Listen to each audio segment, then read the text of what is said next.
Star kitchen LK. සුබ දවසක් ඔයාලට. අද මං අරන් ආවේ රසවත් කිරිකොස් කරි එකක්. කොස්වල විටමින් A, C, කැල්සියම් වගේම තන්තුත් බහුලයි. ඒ නිසා ප්‍රතිශක්තිය වර්ධනයට, අස්ථි පද්ධතියට, ජීර්ණ පද්ධතියට වඩාත් ගුණදායකයි.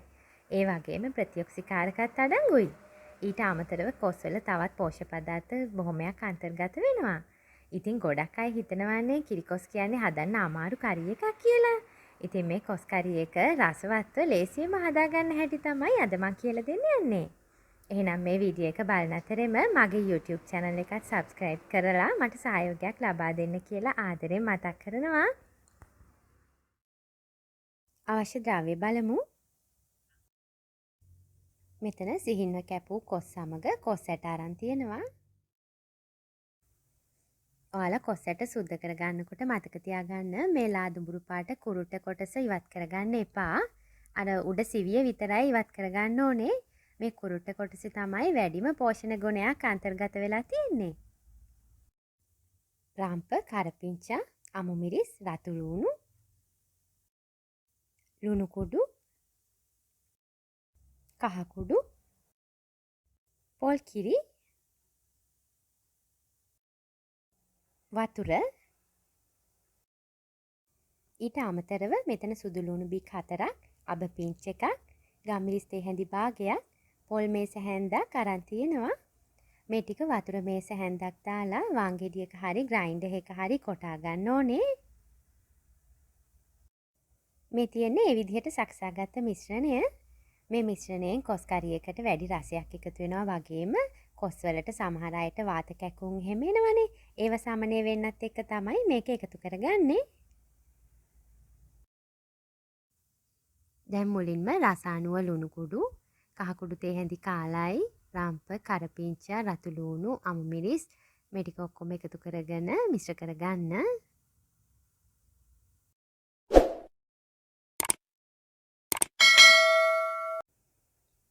දැන් කොස් ටික තඹ ගන්න. කොස් ටික පේන නොපෙනෙන මට්ටමට වතුර එකතු කරගන්න.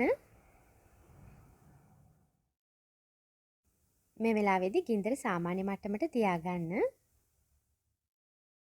කොස් ඇට ටික කොස් ටික යටට දාලා තඹ ගන්න. එතකොට කොස් ඇට ටික හොඳට තැම්බෙනවා.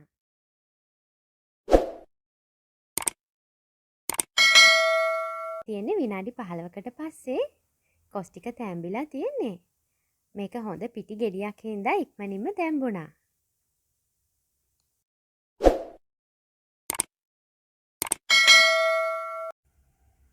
දැන් පොල් කිරි ටිකත් එකතු කරගමු. පොල් කිරි ටික එකතු කරගෙන හොඳට කලවම් කරගන්න.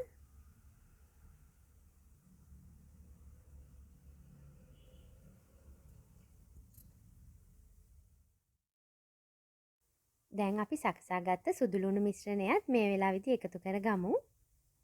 ඒක එකතු කරලා හොඳින් කලවම් කරගන්න.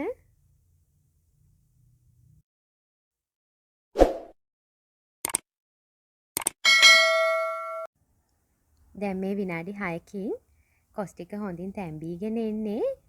මේ වෙලාවේදී හොඳ සුවඳක් එනවා අපේ කිරිකොස් එකෙන්. අපි මේ වෙලාවේදී ලුණු රස එහෙම බලලා අවශ්‍ය නම් එකතු කරගමු. මම තව ලුණු කුඩු ටිකක් එකතු කරගන්නවා. ලුණු එකතු කරගෙන හොඳින් කලවම් කරගන්න.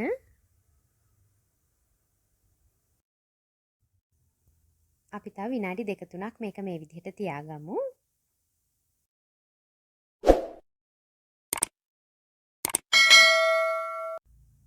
දැන් අපේ කිරිකොස් එක හොඳින්ම තැම්බිලා තියෙන්නේ. අපි මේ වෙලාවේදී ලිප් ඔෆ් කරගෙන සර්ව් කරගමු. ඔයාලා දැක්ක නේද අපි පහසුවෙන්ම කිරිකොස් එකක් හදාගත්ත හැටි. ඉතින් ඔයාලත් මේ විදිහට කිරිකොස් කරි එකක් හදලා බලලා මට කමෙන්ට් එකක් ලයික් එකක් දාන්න. මගේ YouTube channel එක subscribe කරලා ළඟම තියෙන bell icon එකත් click කරන්න අමතක කරන්න එපා. ඒ වගේම මේ වීඩියෝ එක වැදගත් කියලා හිතෙනවා නම් යාළුවොත් එක්කත් share කරන්න. මම නැවතත් මේ වගේ රසවත් වීඩියෝ එකකින් හමු වෙනකම් ඔයාලා සතුටින් පරිස්සමෙන් ඉන්න. සුබ දවසක්.